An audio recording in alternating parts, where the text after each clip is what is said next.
के तरफदार नहीं है हम लोग, दुश्मन के तरफदार नहीं है हम लोग, ऐ वतन सुन तेरे गद्दार नहीं है हम लोग। हमने पथरीली जमीनों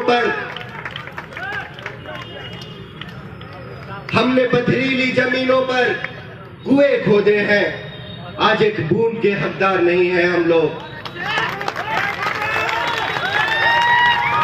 अजीज़ाने गिरामी, जैसा कि आप सभी जानते हैं कि चुनावी बिगुल बज चुका है। सभी पार्टियों के नेता आप लोगों के बीच आ रहे हैं।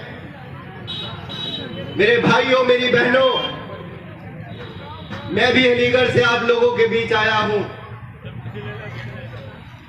मेरे भाइयों, आज मैं कोई तकरीर नहीं करूंगा, आज आप लोगों के सामने अपने जख्मों की पट्टियां खोलूंगा। मेरे भाइयों, मुल्क की आजादी के बाद हिंदुस्तान के अंदर मुसलमानों ने अपना नेता कोई नहीं चुना। मुसलमानों ने अगर अपना नेता किसी को बनाया तो राजीव गांधी को नेता बनाया। मुसलमानों ने अगर किसी को अपना नेता बनाया तो इंदिरा गांधी को अपना नेता बनाया।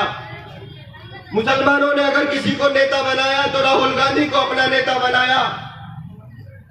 मेरे भाइयों, हमारा कोई नहीं था, हमने किसी को वोट नहीं दिया।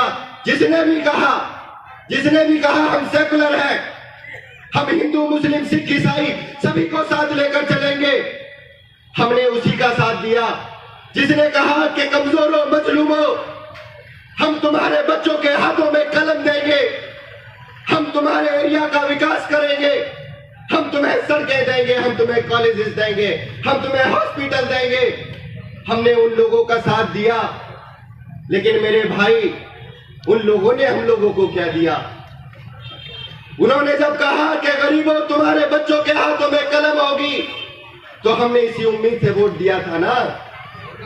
हमने सोचा कि अब हमारे भी बच्चा पढ़ेगा, हमारा भी भाई पढ़ेगा। हमारी बहनों ने सोचा कि हमारा भी बच्चा पढ़ेगा, तो उन्होंने वोट किया और उन्हें अपना नेता बनाया। उन्होंने नेता बनने के बाद क्या किया? मेरे भाई, बहुत मंचों पे आके हाथ हिलाते हैं कुछ लोग, पंजा पंजा करते हैं। आज उन्हें बताने के लिए यहां पे मौजूद हूं। आज उन लोगों की पोल खोलूंगा कि हिंदुस्तान के अंदर ये लोग सेकुलरिज्म का दावा करते हैं, लेकिन ये सब लोग सेकुलरिज्म के कातिल हैं। इनकी वजह से हमारी बस्तियों को जलाया गया। मुल्क की आजादी के बाद 50,000 से ज्यादा दंगे कराकर हमारी बस्ती को जलाया गया, हमारे लोगों को मारा गया, हमारी बहनों की इज्जतों को लूटा गया। अफसोस कोई नहीं बोला और दावा करते हैं कि हम सेकुलर हैं। मेरे भाई, ये वही गुजरात है, जहां मेरी बहुत सारी बहनें चीख के दम तोड़ गई। मेरे बहुत सारे भाई आज इस दुनिया में नहीं है। कोई अपने बुजुर्ग बाप को बचाना चाहता था, तो कोई अपनी बहन को बचाना चाहता था, तो कोई अपने छोटे भाई को बचाना चाहता था। लेकिन अफसोस यहां हमारे साथ जो हुआ, सब देखते रहे, सब तमाशा ही बने रहे। हमारे लोगों की जानें जाती रही, किसी ने आवाज नहीं उठाई। अगर कांग्रेस पार्टी चाहती तो दिल्ली से यहाँ एक इंसान है, बहुत बड़े नेता बने फिरते हैं, हथकड़ी डाल के दिल्ली ले जाती। अगर चाहती, इनका ख्वाब नहीं था, ये नहीं चाहते, बल्कि ये चाहते हैं कि हिंदुस्तान के अंदर, भाई बात सुनिए, भाई ये लोग तो चाहते हैं कि हिंदुस्तान के अंदर मुसलमानों का खून ऐसे ही बहता रहे, ऐसे ही लोग मरते रहे और इनकी आवाज कोई ना उठाए। मेरे भाई, अभी आपने देखा सीधे वाले पर क्या हुआ। मेरे भाइयों,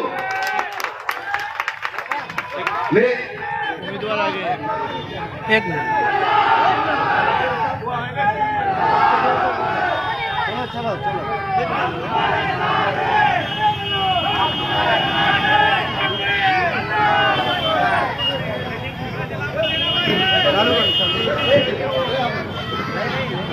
हमारे बीच में अल्ताफ खान पठान आ चुके हैं।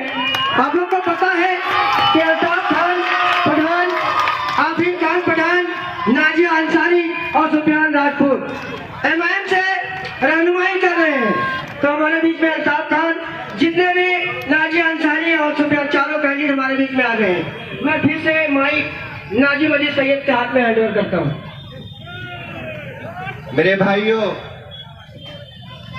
बात रुक गई थी क्योंकि बड़े भाई आए। बड़े भाई बताएंगे वो जो कह रहे हैं कि नारा तकबीर लगाने से जिन्हें प्रॉब्लम हो रही है, भाई बताएंगे। भाई आ गया।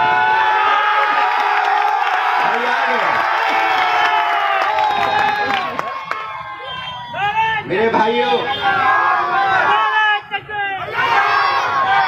किताब दादा रहेगी कब तक? किताब दादा रहेगी कब तक? कभी तो आगा से वाब होगा, और जिन्होंने बस्ती उजाड़ डाली कभी तो उसका हिसाब होगा। और वो दिन गए जो हर सितम पर अदाए महबूब कहकर चुप थे। अब उठी जो हम पे ईंट, कोई तो पत्थर उसका जवाब होगा। मेरे भाई, अब ऑल इंडिया मजलिस इत्तेहादुल मुस्लिमीन आ चुकी है। मेरे भाइयों, समझो इन लोगों को। ये लोग फिर आए हैं, ये हाथ का पंजा हिलाते हुए फिर आए हैं, फिर आके बोल रहे हैं कि हम विकास करेंगे, हम भला करेंगे, हम तुम्हारा साथ देंगे। मेरे भाई, जब हिंदुस्तान से मुसलमानों को निकालने की साजिश की जा रही थी, जब बिल लेके आया गया CAA, तो आपने देखा है वाले पार्लियामेंट के अंदर खड़े होकर बैरिस्टर असदुद्दीन ओवैसी साहब ने उस बिल को फाड़ दिया जो आपके खिलाफ था। और मेरे भाइयों, जब ट्रिपल तलाक का मामला आया, तब बैरिस्टर असदुद्दीन ओवैसी साहब ने आपको मजबूती देने का काम किया, आपको ताकत देने का काम किया। मेरे भाइयों, आपको समझना है, अब फैसला आपको करना है कि आप उसे वोट देंगे जो आपको मजबूत करता है, जो आपको ताकत देता है, या आप उसे मजबूत करेंगे जो हमेशा अपने पीठ पीछे खंजर भोंकने का काम करता है। हमारे बीच में मौलाना गुलाम सैयद असरफी साहब तशरीफ ला चुके हैं। तो सभी लोग नारे तकबीर! नाजिम भाई से माफी चाहूंगा, फिर से नाजिम भाई के हाथों में माइक को हैंड ओवर करता हूँ।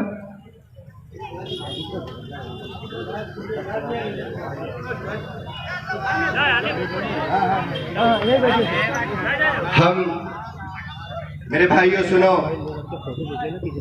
हम चाहते हैं पर जुल्म के खिलाफ, हम चाहते हैं पर जुल्म के खिलाफ। अगर जंग लाजमी है तो फिर जंग ही सही, और जालिम का साथ दे वो जो जालिम के साथ है, कातिल को जो न टोके वो कातिल के साथ है। हम उठ खड़े हुए हैं कि हक फतेह आप हो, कह दो उसे जो लश्करे बातिल के साथ है। और इस ढंग पे है दौर तो ये ढंग ही सही, अगर जंग लाजमी है तो फिर जंग ही सही। ये जर की जंग है, न जमीनों की जंग है। ये जंग है वका के उसूलों के वास्ते। जो खून हमने नजर दिया है जमीन को, वो खून है गुलाब के फूलों के वास्ते। और फूटेगी सुबह लहू रंग ही सही, अगर जंग लाजमी है तो फिर जंग ही सही। मेरे भाइयों, जब हमसे अपने बुजुर्गों की दाढ़ियां खींची जाते हुए न देखा गया, जब हमसे न देखा गया कि हमारे भाई को एक भीड़ सड़कों पर निकालकर वो लिंचिंग करती है, मार देती है और कहती है कि तुम जय श्री राम का नारा लगाओ। मेरे भाई, जब भीड़ हमारे घरों में घुसकर हमारे लोगों को घर से निकालकर मार देती है, हमें ये बर्दाश्त नहीं होता। इसलिए हम आज यहाँ जमा होकर अपने लोगों को मजबूती देने की बात कर रहे हैं और कह रहे हैं कि अपने लोगों को मजबूत करो। जो आपकी आवाज उठाते हैं और जो आपको ताकत देने की बात करते हैं, आप उन्हें मजबूत